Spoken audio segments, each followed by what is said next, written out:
250 টকা যেটো notified wage আমি 1 অক্টোবৰৰ পৰা দিবৰ বাবে সিদ্ধান্ত লৈছো নুমলীগড় ৰিফাইনাৰীত আপোনালোকে জানে যে আমাৰ 26% অংশীদাৰিত্ব আছে নুমলীগড় ৰিফাইনাৰীত বিভিন্ন বিকাশ আৰু উন্নয়নৰ কাম চলি আছে নুমলীগড় ৰিফাইনাৰীত আমাৰ share of investment এটো লাষ্ট এণ্ড ফাইনেল কল বুলি কোৱা হয় 205 কোটি টকা ৰাজ্য চৰকাৰে দিবৰ বাবে সিদ্ধান্ত গ্ৰহণ কৰিছে আজি আমাৰ কেবিনেটত অসমত সোলাৰ পাৱাৰ জেনাৰেশনৰ যিখন প্ৰমোশন পলিসি সেই প্ৰমোশন পলিসিখনো আজি কেবিনেটে এপ্ৰুভ কৰিছে আপোনালোকে জানে এটা 1985 চনতে কাজিৰঙাৰ হস্ত যেটো আমি ইয়াক কব গলে এডিশন বুলি কওঁ যেটো 6th এডিশন 1985 চনতে তাৰ খসৰা প্ৰকাশ কৰা হৈছিল আজিলৈকে তাক চূড়ান্ত ৰূপ দিয়া হোৱা নাছিল আজি আমাৰ কেবিনেটে কাজিৰঙাৰ 6th এডিশনটো আমি চূড়ান্ত ৰূপ দিও যেতিয়া কাজিৰঙাত আমি 6th এডিশনৰ ফাইনেল নোটিফিকেশন আজি আমি এপ্ৰুভ কৰিছো ইয়াৰ টোটাল হেক্টৰ হ'ব 47,291 হেক্টৰ কাজিৰঙাৰ 6th এডিশন আজি কেবিনেটে ফাইনালি নোটিফাই কৰিছে ইমান দিন এটো এটা প্ৰিলিমিনাৰী নোটিফিকেশনৰ ওপৰত আছিল আজিৰ পৰা এটো চূড়ান্ত হল আৰু চূড়ান্ত বাউণ্ডাৰীটো আমি 47,291 হেক্টৰত আমি চূড়ান্ত কৰিছো এই চূড়ান্ত কৰোতে আমি ৰাইজৰ কেইবাটাও সমস্যা আজি সমাধান কৰিছো বিশ্বনাথ চাৰিয়ালি জিলাৰ গোপালজাৰণী গনাইটাপু জাবৰে থুতে চাপৰি বালিগাঁও বিশ্বনাথ ঘাট উমাতামনি এই গুটেই কেটা অঞ্চলক আমি কাজিৰঙাৰ হস্ত অনুসূচীৰ বাহিৰত ৰাখিছো উইদাউট ৰিডিউসিং দা এৰিয়া যেতিয়া প্ৰিলিমিনাৰী নোটিফিকেশন আছিল তেতিয়া 41,000 হেক্টৰ আছিল আজি আমি হেক্টৰ 47,000 কৰিলো বঢ়ালো কিন্তু ৰাইজে ইমান দিনে ভোগি থকা সমস্যা গোপালজাৰণী গনাইটাপু জবৰে থুতে চাপৰি বালিগাঁও বিশ্বনাথ ঘাট আৰু উমাতামনিক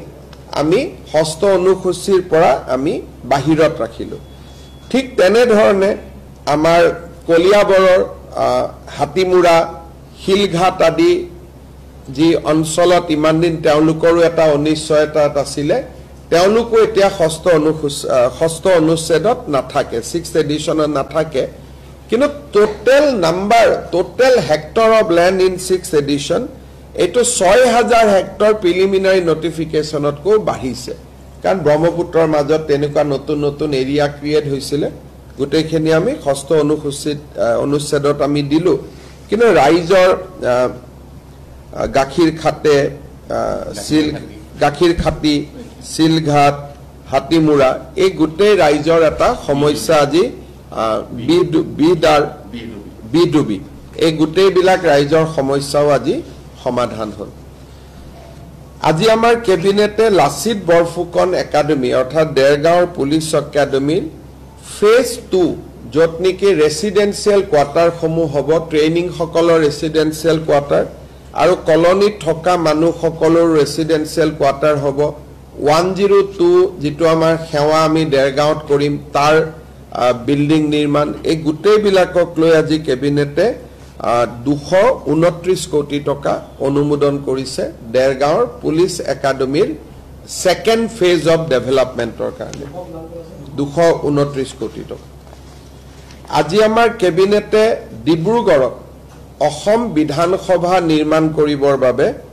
যত নেকি এমএলএ হোষ্টেল থাকিব বিধানসভা থাকিব 1000 মানুহ বহিব পৰা এটা ডাঙৰ অডিটৰিয়াম থাকিব এই গুটেই বিলাক লৈ আজি ডিব্ৰুগড়ত আমাৰ নতুনকৈ বিধানসভাৰ ভৱন নিৰ্মাণৰ বাবে কেবিনেটে 284 কোটি টকা অনুমোদন জনাইছে ডিব্ৰুগড়ৰ বাবে আৰু এটা সুখবৰ ডিব্ৰুগড়ত যিখন খনিকৰ ষ্টেডিয়াম আছিলে তাক ইনিচিয়েলি 5000 মানুহে বহি চাব পৰা এখন ষ্টেডিয়াম নিৰ্মাণৰ কল্পনা কৰা হৈছিল মই তাত কেবাবাৰো গৈছিলো আৰু যাওঁতে আমি সিদ্ধান্ত লৈছিলো যে অসমৰ সৰ্ববৃহৎ ষ্টেডিয়ামখন আমি ডিব্ৰুগড়ত বনাম আজি কেবিনেটে 209 কোটি টকা অনুমোদন কৰিছে 35000 মানুহে খনিকৰ ষ্টেডিয়ামত একেলগে বহি খেল চাব পাৰিব আৰু গুৱাহাটীৰ সৰুসজাই ষ্টেডিয়ামতকৈ এইখন 10000 সিটিং কেপাসিটি বেছি হ'ব অসমৰ আটাইতকৈ ডাঙৰ ষ্টেডিয়ামখন ডিব্ৰুগড়ৰ বাবে এতিয়া নিৰ্মাণ হ'ব খনিকৰত যত 5000 মানুহ বহিব পৰা কল্পনা আছিল আজি কেবিনেটে 35000 মানুহ বহিব পৰা প্ৰজেক্ট এটা অনুমোদন কৰিছে 209 কোটি টকা এক্সট্ৰা আমি ইয়াত ব্যয় কৰিম আৰু ইভেন্টুৱেলি এইখনে ডিব্ৰুগড়ৰ খনিকৰ ষ্টেডিয়ামখনে অসমৰ আটাইতকৈ ডাঙৰ ষ্টেডিয়ামলৈ ৰূপান্তৰ হ'ব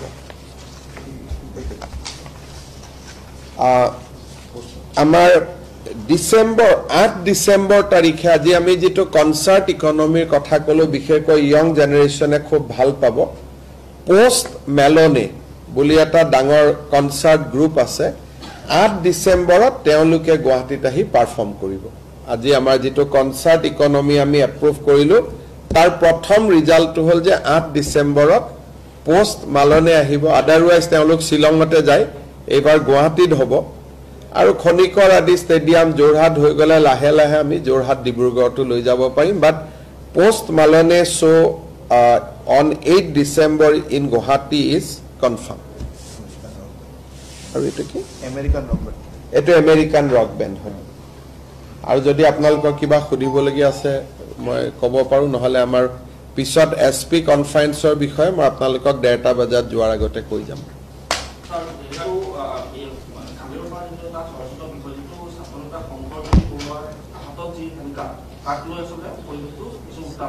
সব কথাটো এনেকুৱা তেখেতৰ বিৰুদ্ধে 307 ধৰা যেটো পুৰণা আইপিসি এটো এটা attempt to murder case register হৈছিল attempt to murder case register হলে তেওঁলোকৰ তেনেকুৱা আসামিক মাৰ্ডাৰ কেছ বা অ্যাটেম্পট টু মাৰ্ডাৰ কেছৰ আসামিক হ্যান্ডকাফ লগোৱাটো পুলিচৰ দায়িত্ব পুলিচে লগাব লাগে কিন্তু শংকৰজ্যোতি বৰুৱাৰ যেটো প্ৰতিষ্ঠা বা তেখেত এগৰাকী ছাত্ৰ নেতা আছিল আৰু স্বাভাৱিকভাৱে তেওঁ কতো পলাই আদি যোৱাৰ সম্ভাৱনা নাথাকে সেইকাৰণে মই নিজে এসপি ডিব্ৰুগড়ক ফোন কৰি কৈছো যে তেখেতক আপোনালোকে যাতে হ্যান্ডকাফ নলগায় কিন্তু অ্যাটেম্পট টু মাৰ্ডাৰ কেছৰ আসামি হলে হ্যান্ডকাফ লগালে আইনমতে কোনো তাত ভুল নহয় কিন্তু তেখেতৰ প্ৰতিষ্ঠাৰ প্ৰতি লক্ষ্য ৰাখি মই নিজে ইন্টাৰফেয়াৰ কৰিছো আৰু মই নিজে কৈছো যে এবিলাক নকৰিব আৰু কোৰ্টৰ পৰা যোৱাৰ সময়ত তেওঁ হ্যান্ডকাফ লগোৱা নাই এগৰাকী মহিলাই অসমীয়া লোকক লৈ পেলাই মন্তব্য কৰা দেখিবলৈ পোৱা গৈছে ফ্ৰী মেকআপ আহে এতিয়া মই নাজানো মই খুদিলে চাই লম কিন্তু কোনোবা এগৰাকী কৰবাত মহিলাই কিবা কলে আৰু অসমীয়াত এনেকুৱা হৈ যাব নেকি आप लोग क्यों ये सब में पढ़ते हो कांग्रेस नेता उधर नेता आज इतना कैबिनेट का बात बोला वही पब्लिश करिए ना अरे भाई मैं मल्लिकार्जुन खड़गे कुछ बोला है उनका रिप्लाई देने के लिए दिल्ली में हमारा स्पोक्स पर्सन लोग है ना तो मैं तो आउट ऑफ टर्न नहीं बोलता हूँ ना मैं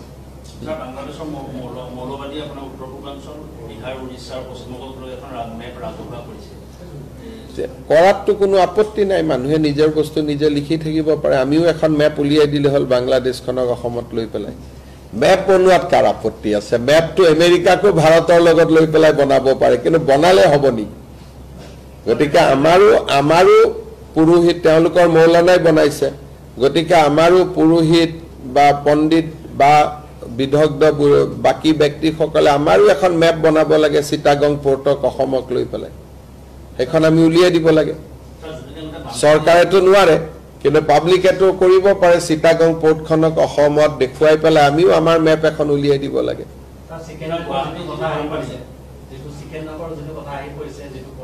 তেওঁলোকৰ দুটা চিকেন নেক আছে আমাৰ ভাৰতৰ এটা চিকেন নেক আছে আৰু বাংলাদেশৰ দুটা চিকেন নেক আছে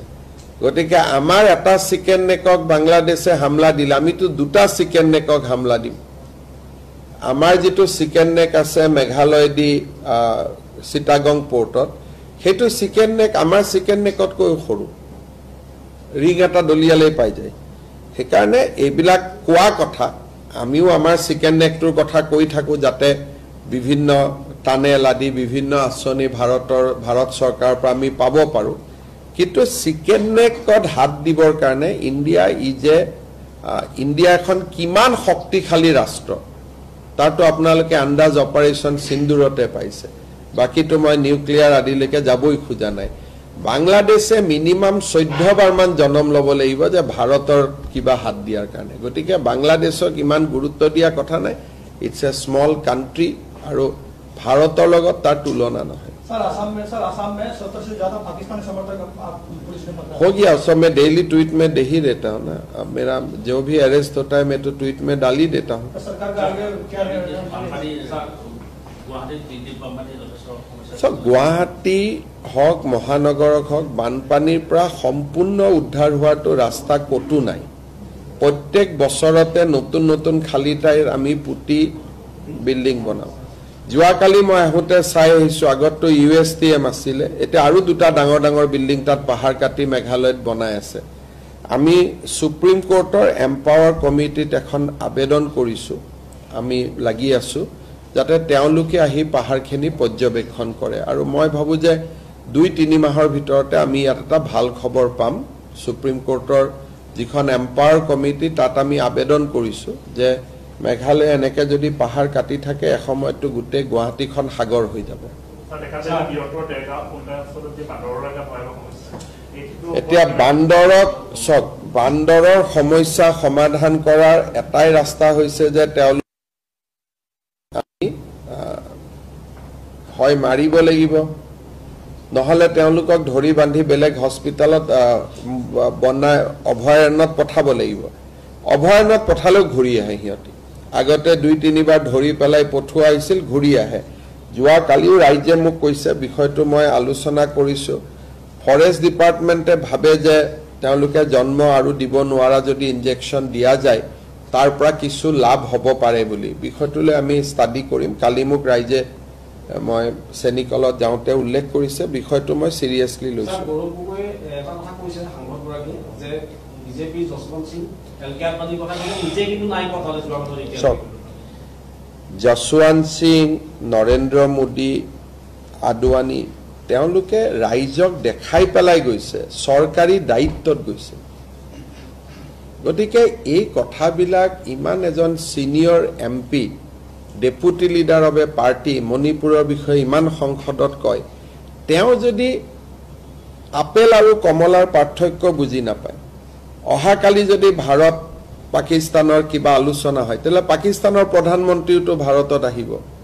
ভাৰতৰ প্ৰধানমন্ত্ৰীও পাকিস্তানত যাব কিন্তু ভাৰতৰ প্ৰধানমন্ত্ৰীজন যেতিয়া পাকিস্তানত যায় তেওঁৰ লগত ৰৰ মানুহ থাকে বৈদেশিক পৰিক্ৰমা বিভাগৰ মানুহ থাকে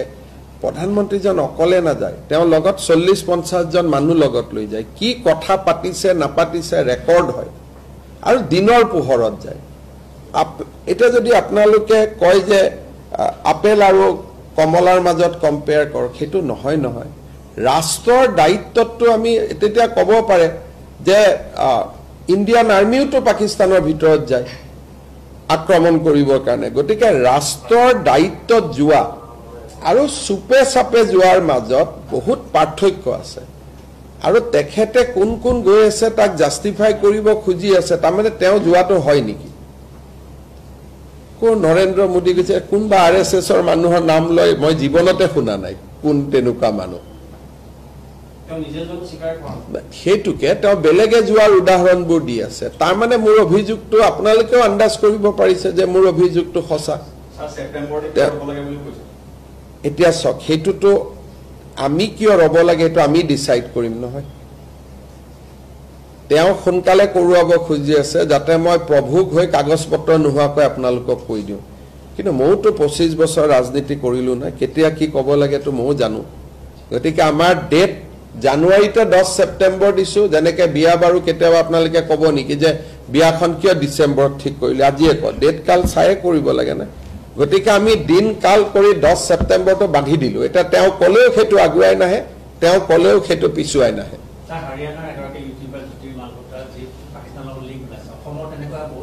মই ভাবো যে জ্যোতি মালহোত্ৰাতকৈ আমাৰ কেছটো বেছি চিৰিয়াছ জ্যোতি মালহোত্ৰাৰ কেছটোতো এটা ইউটিউবাৰ ডেকা ছোৱালী এজনী তাই গ'ল জাচুচ হ'ল বেলেগ কথা কিন্তু সংসদ যোনে নেকি ডাইৰেক্ট ঘূৰি আহি পেলাই জ্যোতি মালহোত্ৰাই নিউক্লিয়াৰ ৱেপনৰ ওপৰত সংসদত কুৱেশ্যন কৰিব নোৱাৰে জ্যোতি মালহোত্ৰাই ৰাফেলৰ ওপৰত কুৱেশ্যন কৰিব নোৱাৰে কিন্তু আমাৰ জনাই সংসদত নিউক্লিয়াৰ ৱেপন ক'ত আছে ৰাফেল ক'ত আছে কোষ্ট গাৰ্ডে ক'ত কি ৰাখিছে গতিকে আমাৰ জনৰ লগত জ্যোতি মালহোত্ৰা যদি 10 এখেত 100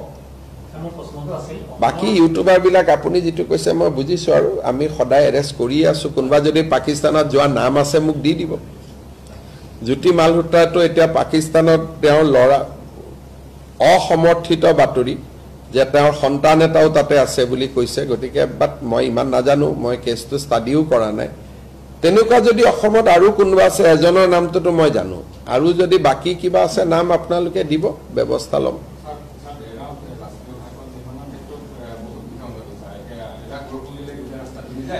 এই কথাটো বহুত দিন আগতে আলোচনা হৈছিল যে টাউনৰ মাজেদি এবোৰ কাৰণে যাব নালাগে টাউনৰ বাহিৰেদি হাইৱেটো যাব লাগে এই কথাবিলাকটো তেতিয়াই বহুত আলোচনা হৈছিল ইয়াতে বহি পেলাই এতিয়া সব তেতিয়া হাইৱে মানুহ যেতিয়া আমি একেলগে বহিছিল তেতিয়া হাইৱেৰ মানুহে এই কথাবিলাকে কৈ আছিল যে ভিতৰ দিলে গলে কি হ'ব বাহিৰ দি গলে কি হ'ব এতিয়া এই কথাবিলাক তেতিয়াও আমি আলোচনা কৰিছো কিন্তু এটা দেৰগাঁও ৰাইজৰে দাবী আছিল যে জেনেকে আছিল তেনেকৈ বনোৱা যাওক যেহেতু বনিলে এটা পানীৰ ঘটনাটো নিৰ্মাণত খেলিমেলি কেনেকুৱা ধৰণৰ কিবা যদি বস্তু কম কৰি লগাইছে শিলবালি কম কৰি লগাইছিল কিবা লগাইছিল যদি কোনোবা ইঞ্জিনিয়াৰে মোক চাই পেলাই দিব পাৰে তেতিয়া মই ভাৰত চৰকাৰৰ লগত টেক আপ কৰিম একালে আপোনালোকে যদি চাই এতিয়া মঙ্গলদৈ আমি টাউনৰ বাহিৰ দি বাইপাছ বনাইছো নগাঁও টাউনৰ বাহিৰ দি বাইপাছ বনাইছো জোৰহাট টাউনৰ বাহিৰ দি বাইপাছ বনাইছো দেৰগাঁৱে এখন চহৰ যত টাউনৰ মাজেদি আমি হাইৱেটো বনাইছো গতিকে বাকি সকলো জায়গাতে হাইৱেটো ব্যতিক্ৰম এতিয়া তেজপুৰত আমি বনাব খুজিছো বাহিৰ দি নগাঁৱত বাহিৰ দি জোৰহাটত বাহিৰ দি ডিব্ৰুগড়ত বাহিৰ দি সৰু ঢেকিয়াজুলিও টাউনৰ বাহিৰ দি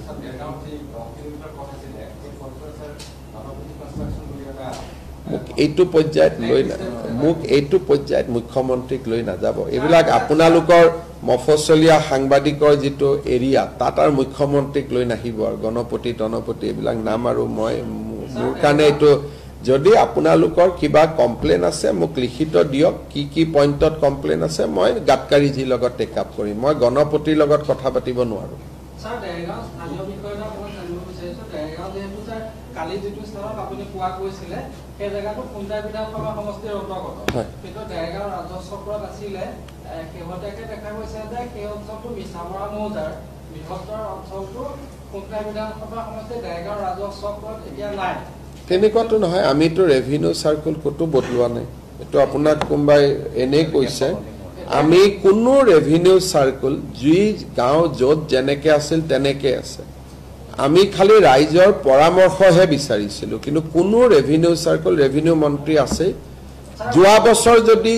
বিধানসভা সমষ্টি হোৱাৰ আগত যদি হেতু দেৰগাঁৱত আছিল আজিও দেৰগাঁৱত আছে সমজিলা স্যাৰ যেতিয়া দেৰগাঁও সব মই মানিলো না সমজিলা তমজিলা সব মানিলো কিন্তু ৰেভিনিউ সাৰ্কুল যত আছে তেনেকে আছে আৰু খুমটাইত সমজিলাও হোৱা নাই सर ज्योति मल्होत्रा और गौरव का पसंद आप काहे को ये सब में मुझको घिस रहा है भाई